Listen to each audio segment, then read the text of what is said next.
that Brother Leslie kindly read for us, to give a bit of background, a bit of context to the kingdom of Israel. As I read that, it's a pretty sad indictment, isn't it, upon the people. There were two verses that particularly stood in my mind, which will give some context for what we're going to discuss this night, namely Jezebel and Athaliah. We read there, didn't we, in verse 7, "For so it was that the children of Israel had sinned against the Lord their God, which had brought them up out of the land of Egypt." They'd seen all the plagues that came upon the Pharaohs and the Egyptians. They'd been brought through the Red Sea, witnessed miracles there, all the wilderness wanderings that they'd seen, that their fathers had seen beforehand. Yet when they got into the land, did they fear God? No, it said that they feared other gods. But worse than that, they walked in the statutes of the heathen.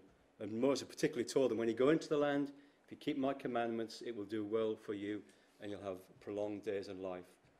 And we know the northern kingdom was taken away for their wickedness. But just in the end of verse 8 there, they walked in the statutes of the heathen, whom the Lord cast out from before the children of Israel. But the people also walked after the statutes and the counsel of the kings of Israel themselves.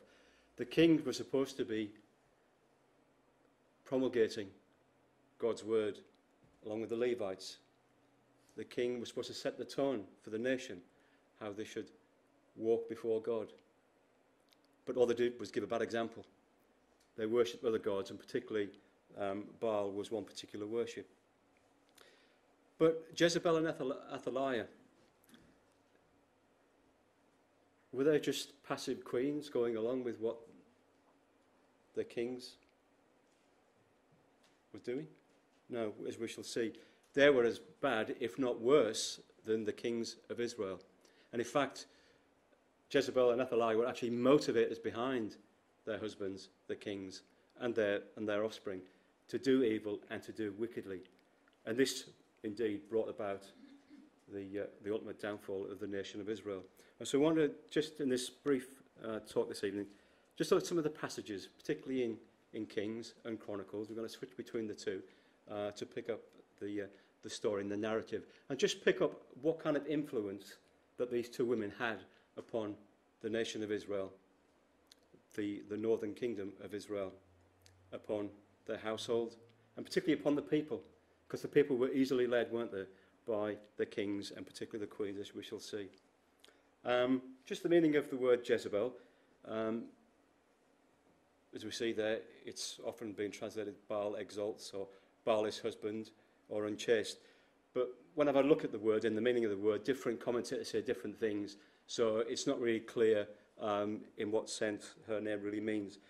Although I do think there is a connection there to Baal, and we shall see that as we go along. So what of her relations? Well, her father was Ethbaal. There's a bit of a clue there where her upbringing was. And we'll look at 1 Kings shortly. Her husband was Ahab, a king of Israel.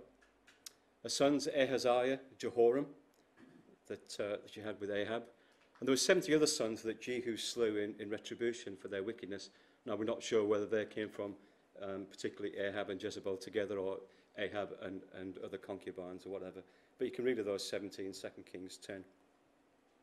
And her daughter particularly was Athaliah, who we're going to study tonight. These two together were a formidable force for evil and for wickedness in the nation. Just do a bit of a timeline there, or a tree, if you like, a kingly tree or a rulership tree. We know the divided kingdom. After Solomon, he himself at the end of his days worshipped false gods, took strange wives that turned his mind away from God, and God decided he was going to rend the kingdom from him, but not in his lifetime, for the sake of David, his father. So we can see on the,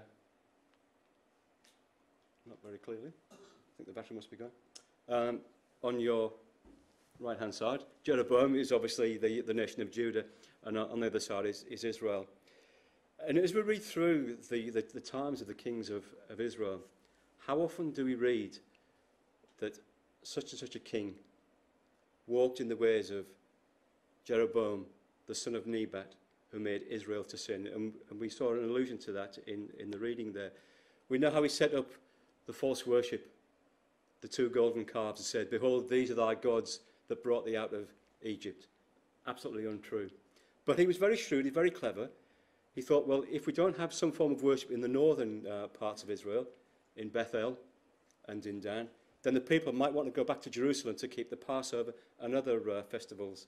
And that might bring them back again to the southern kingdom. So he set up this false worship, didn't he, in Israel. And worse than that, he set up his own priests of the lower caste, it said, of the nation. And they basically made up whatever they wanted to do. And they took the hearts and minds of Israel away from God. Indeed, they had a form of godliness, but not according to truth, we might say. But we read, and we will read, that the people sinned after the nature of Jeroboam, the son of Nebat. In other words, they served false gods and did what they wanted to do. But as we go through and we come to the times of Ahab, there's another refrain keeps coming out through the scriptures, that the people followed after the wicked ways of the house of Ahab. And when we read through Kings and Chronicles, it keeps coming up time and time again. And we see really Ahab was bad, but it wouldn't have been half as bad, as I'm sure, if he didn't have Ahab to wife. So what then of Jezebel's father, Ethbaal? Well, he was a king of Sidon. We said he's the father of Jezebel. And Josephus has this to say about him.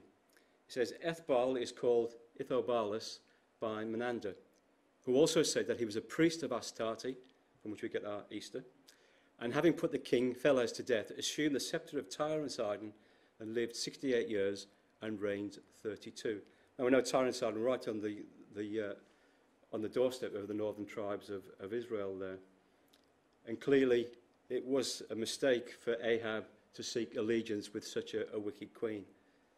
But his upbringing actually, I think, drove him to seek a queen outside of the nation of Israel.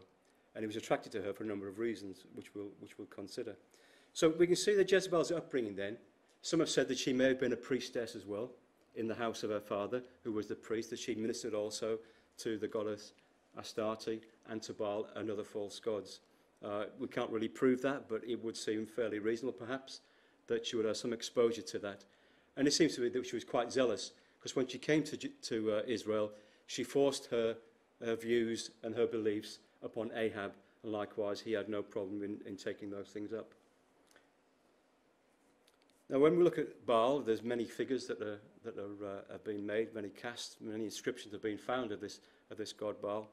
The Encyclopedia Judaica has come to the conclusion that really he's the god of the weather, controls the seasons and then fertility.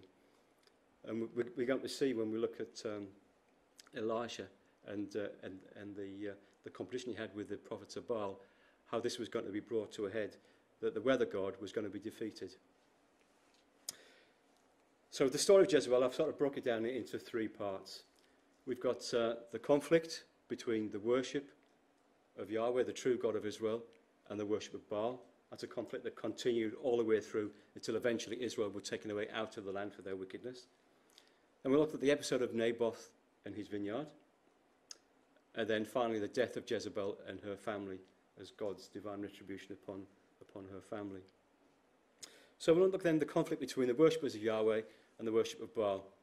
Well, we said that Jezebel was very active in promoting the worship of Baal. Started with her husband, and that spread throughout the king's seed and throughout the people. On the other hand, we've got the prophet of God, Elijah, that was trying, apparently against all the odds, to overcome this wicked reign of Ahab and the wicked Jezebel. And Ahab, some have said he was on the fence. He didn't know which way to turn between following what God wanted and following what Jezebel wanted. I don't think that's right, because as we go through, he was more than pleased to partake of the wicked deeds and the idolatrous worship of not only his father Omri, but also through the marriage of Jezebel. I don't think he sat on the fence at all. He made himself very plain and very clear where his allegiance was. So we're going to look at a few scriptures just to get the story. So would you turn to 1 Kings 16 now?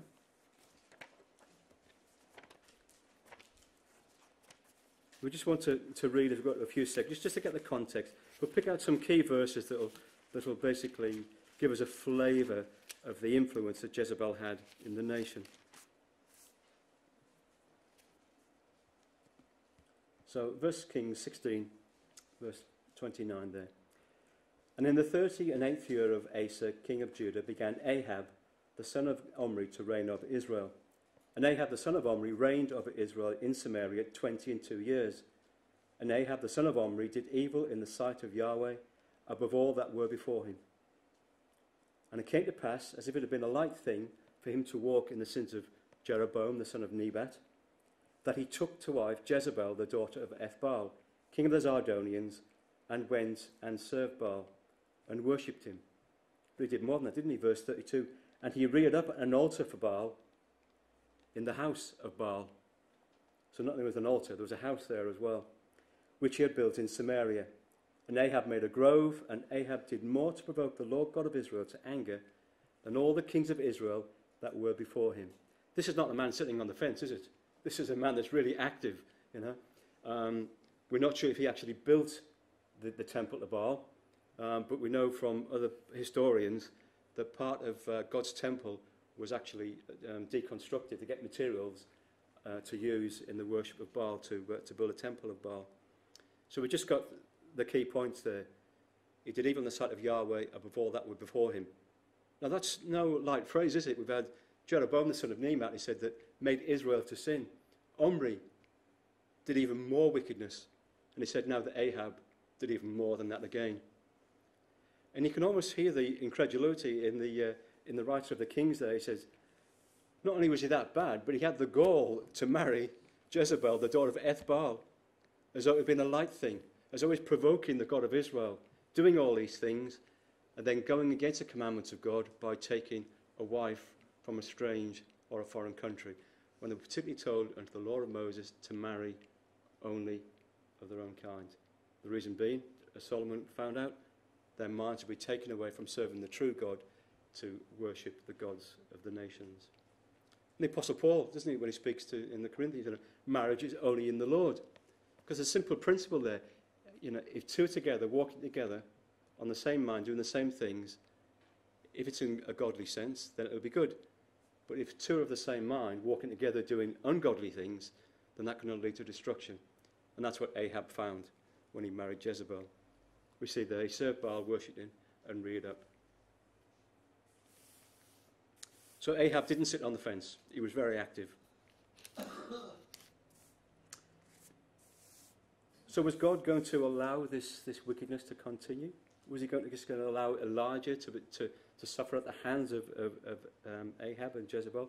Well, no, read verse 1 there of 1 Kings 17.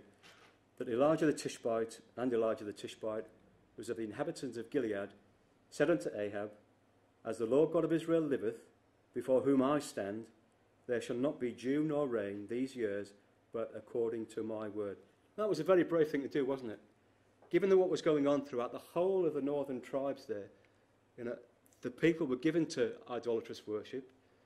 The king was active in that.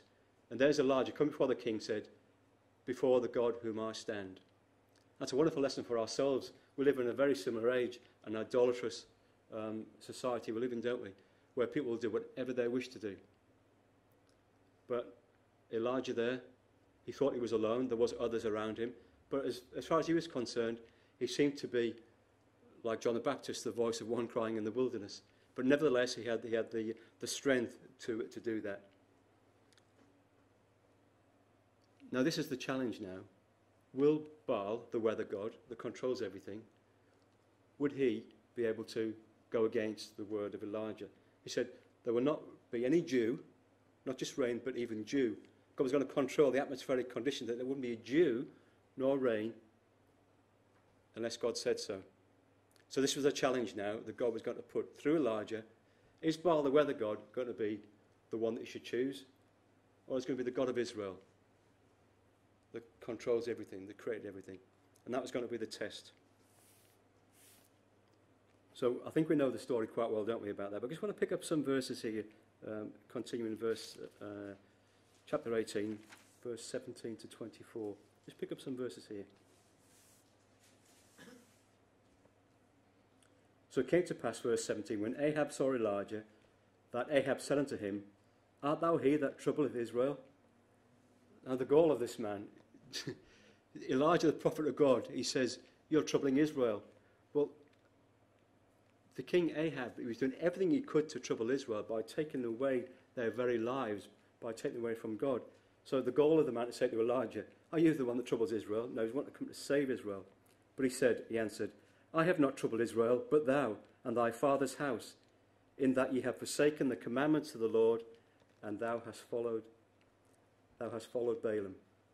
Now therefore send and gather to me all Israel, and to Mount Carmel, and the prophets of Baal 450, and the prophets of the groves 400, which eat at Jezebel's table. Now that's interesting, isn't it?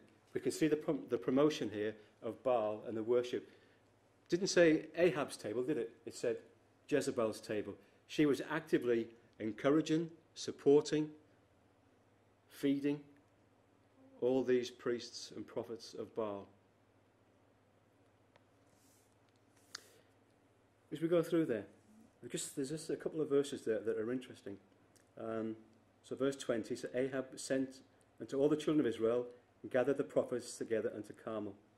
And Elijah said, and came this time to the people, not to Ahab, and said, How long halt ye between two opinions? If the Lord be God, follow him, but if Baal, then follow him. And what the people say? Not a word. Not a word. Well, we're not sure if Baal is going to defeat the God of Israel. It could go either way. It could be a close run thing. I mean, the whole of the nation, if you like, they were torn between two things. And we think, well, how on earth could that be after what the people had seen? I mean, Israel's a small country, isn't it? You know, from Jerusalem to Samaria, it's not that very far. But it was so far removed from the worship of God in Jerusalem that the people weren't sure, really, who was in charge anymore. Who was going to bring about these things? And we see there the point to note that these prophets eat at Jezebel's table. Moving on then. Chapter 19.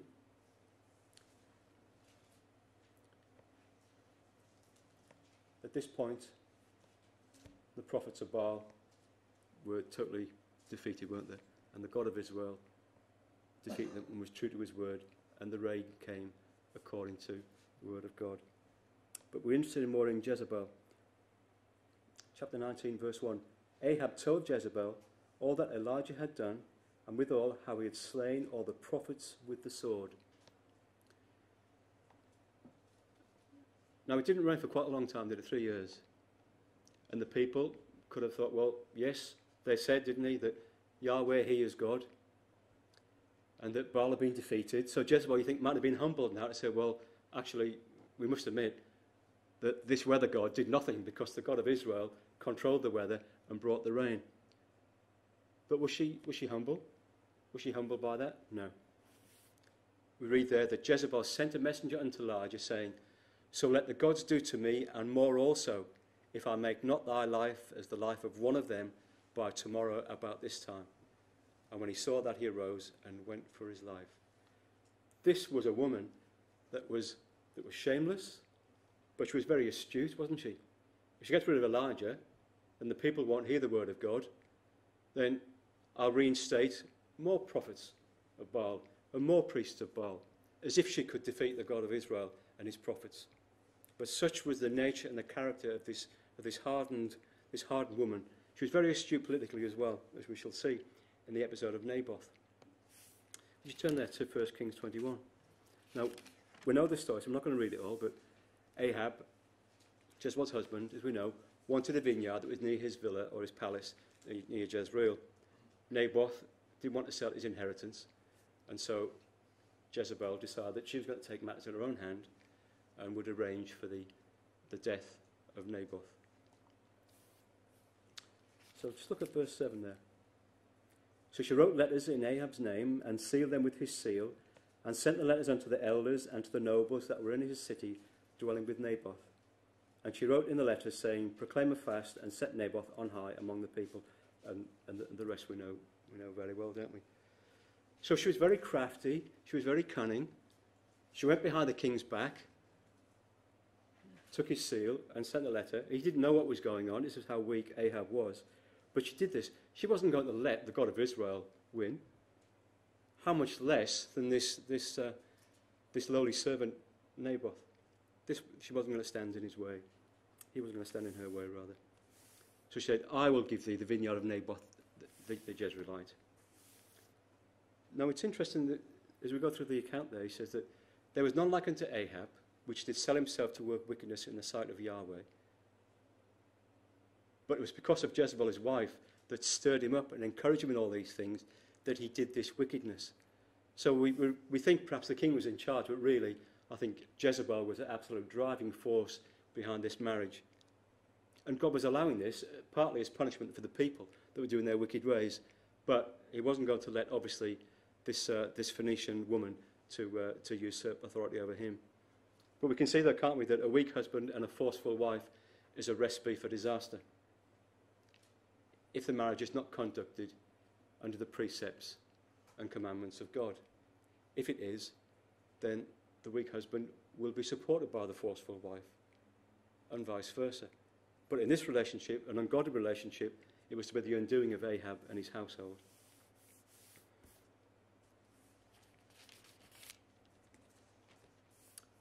Verse 17 to 19 then, the same chapter.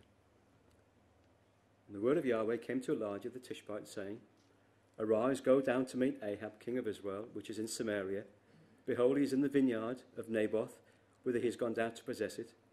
And thou shalt speak unto him, saying, Thus saith the Lord, Hast thou killed, and also taken possession?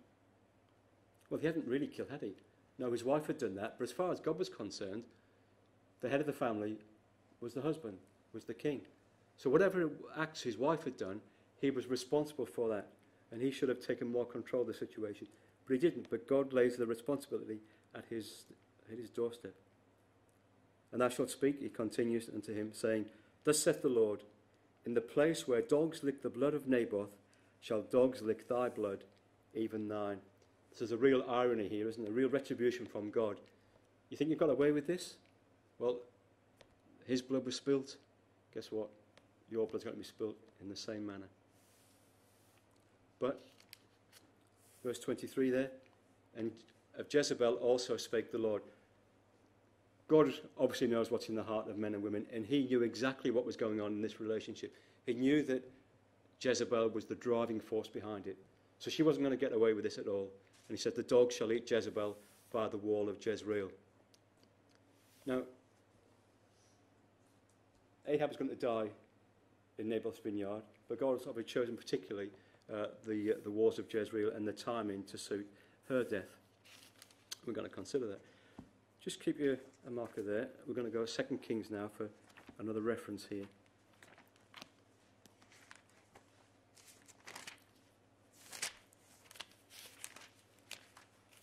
I think we need to read these different accounts because it helps us to build up a story and a picture of what's going on. So 2 Kings 9 verse 22. God had promised that he was going to bring judgment upon Ahab and upon Jezebel. So 2 Kings 9 verse 22.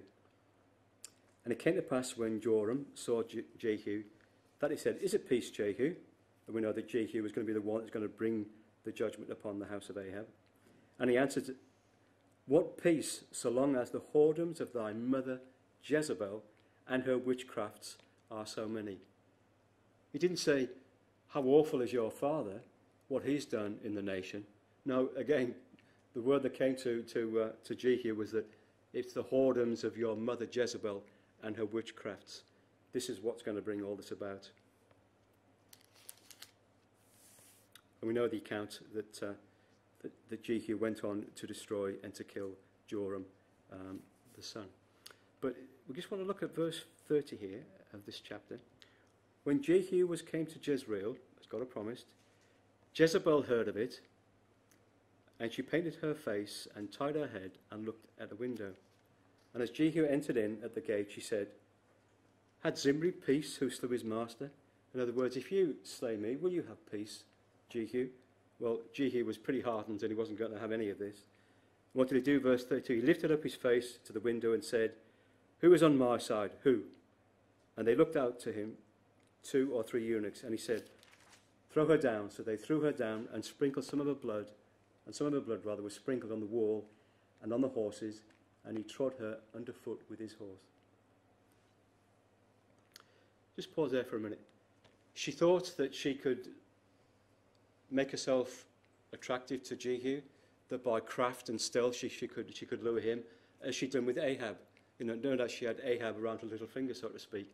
And she thought, well, you know, who is this Jehu? You know, who is he to come against me? So she thought by dressing up, it says there she painted her face. It's a Hebrew word, to put. And we have that expression, don't we? She put on her face, she put on her makeup. That's exactly what she did. And she appeared at the window, you know, tried to entice him and to lower his guard. Didn't get her very far. She ended up in a heap on the floor, didn't she? So we said, so they threw her down. But it's amazing how detailed the scriptures are. Because we said there, she was thrown down. She was trodden underfoot, wasn't she? And Jesus said, look, go and bury her. But when they went there was nothing left, was there? But the skull and the feet and the palms of her hands. The dogs, it would appear, had eaten all the rest of the flesh in probably a very short period of time while Jehu was inside having some refreshments. When he came out, there was nothing left of Jezebel. And what did he say? He said, this is the word of the Lord, which he spake by his servant Elijah the Tishbite, saying, in the portion of Jezreel shall dogs eat the flesh of Jezebel. Now, we're not told what really effect this had on the people round about. It clearly was only very fleeting if it had any positive effect, that God would say something and he would bring it to pass. None of the gods of the nations could do that, but God was doing that. He said when it was going to happen, by whom it was going to happen, how it was going to happen, and where it was going to happen, and all these things came to pass. And no doubt there were people in Israel that would have took comfort and courage from this, but wouldn't dare show any allegiance to the God of Israel for the fear and retribution of Ahab and Jezebel. Well, the reference, isn't there, in Revelation, and quite reasonably so, when we read Revelation 22, verse 20. Let's just turn there, just one verse. The fame, if you like, or the infamy of Jezebel, and all the influence that she had on her family, on her household, and particularly on the nation of Israel. It's quite fitting, I think, that the book of Revelation, when the letter to the ecclesia at Thyatira, clearly in the midst of the ecclesia, there was one that said, God said against, or Jesus said against her, not against Thyatira rather, notwithstanding I have a few things against thee, because thou sufferest that woman Jezebel, which calleth herself a prophetess, to teach and seduce my servant to commit fornication and to eat things sacrificed unto idols. So nothing has changed really, is it? You know, it's not in Israel now. It's in up further in the north, Asia Minor. But it's the same principles, isn't it? This woman, whoever it was in this ecclesia, was purporting to be a prophetess of God. It was a wrong God in this case, and it caused the people to commit fornication. And I think by that it seems to worship false religion. They fornicate themselves, if you like, by going against God and worshipping other gods around at the time. So she was really an archetype, prototype, whatever you want to call it. That Jezebel, she really was the mother of harlots in that sense, wasn't she? And that epithet is picked up then, obviously taken through to the papacy. And just like Jezebel, and all the false gods will be cast down as Jezebel was. And I think that's the lesson that God, through Jesus, through his angel, in Revelation there, said, go and read about what Jezebel did, what her end was, and learn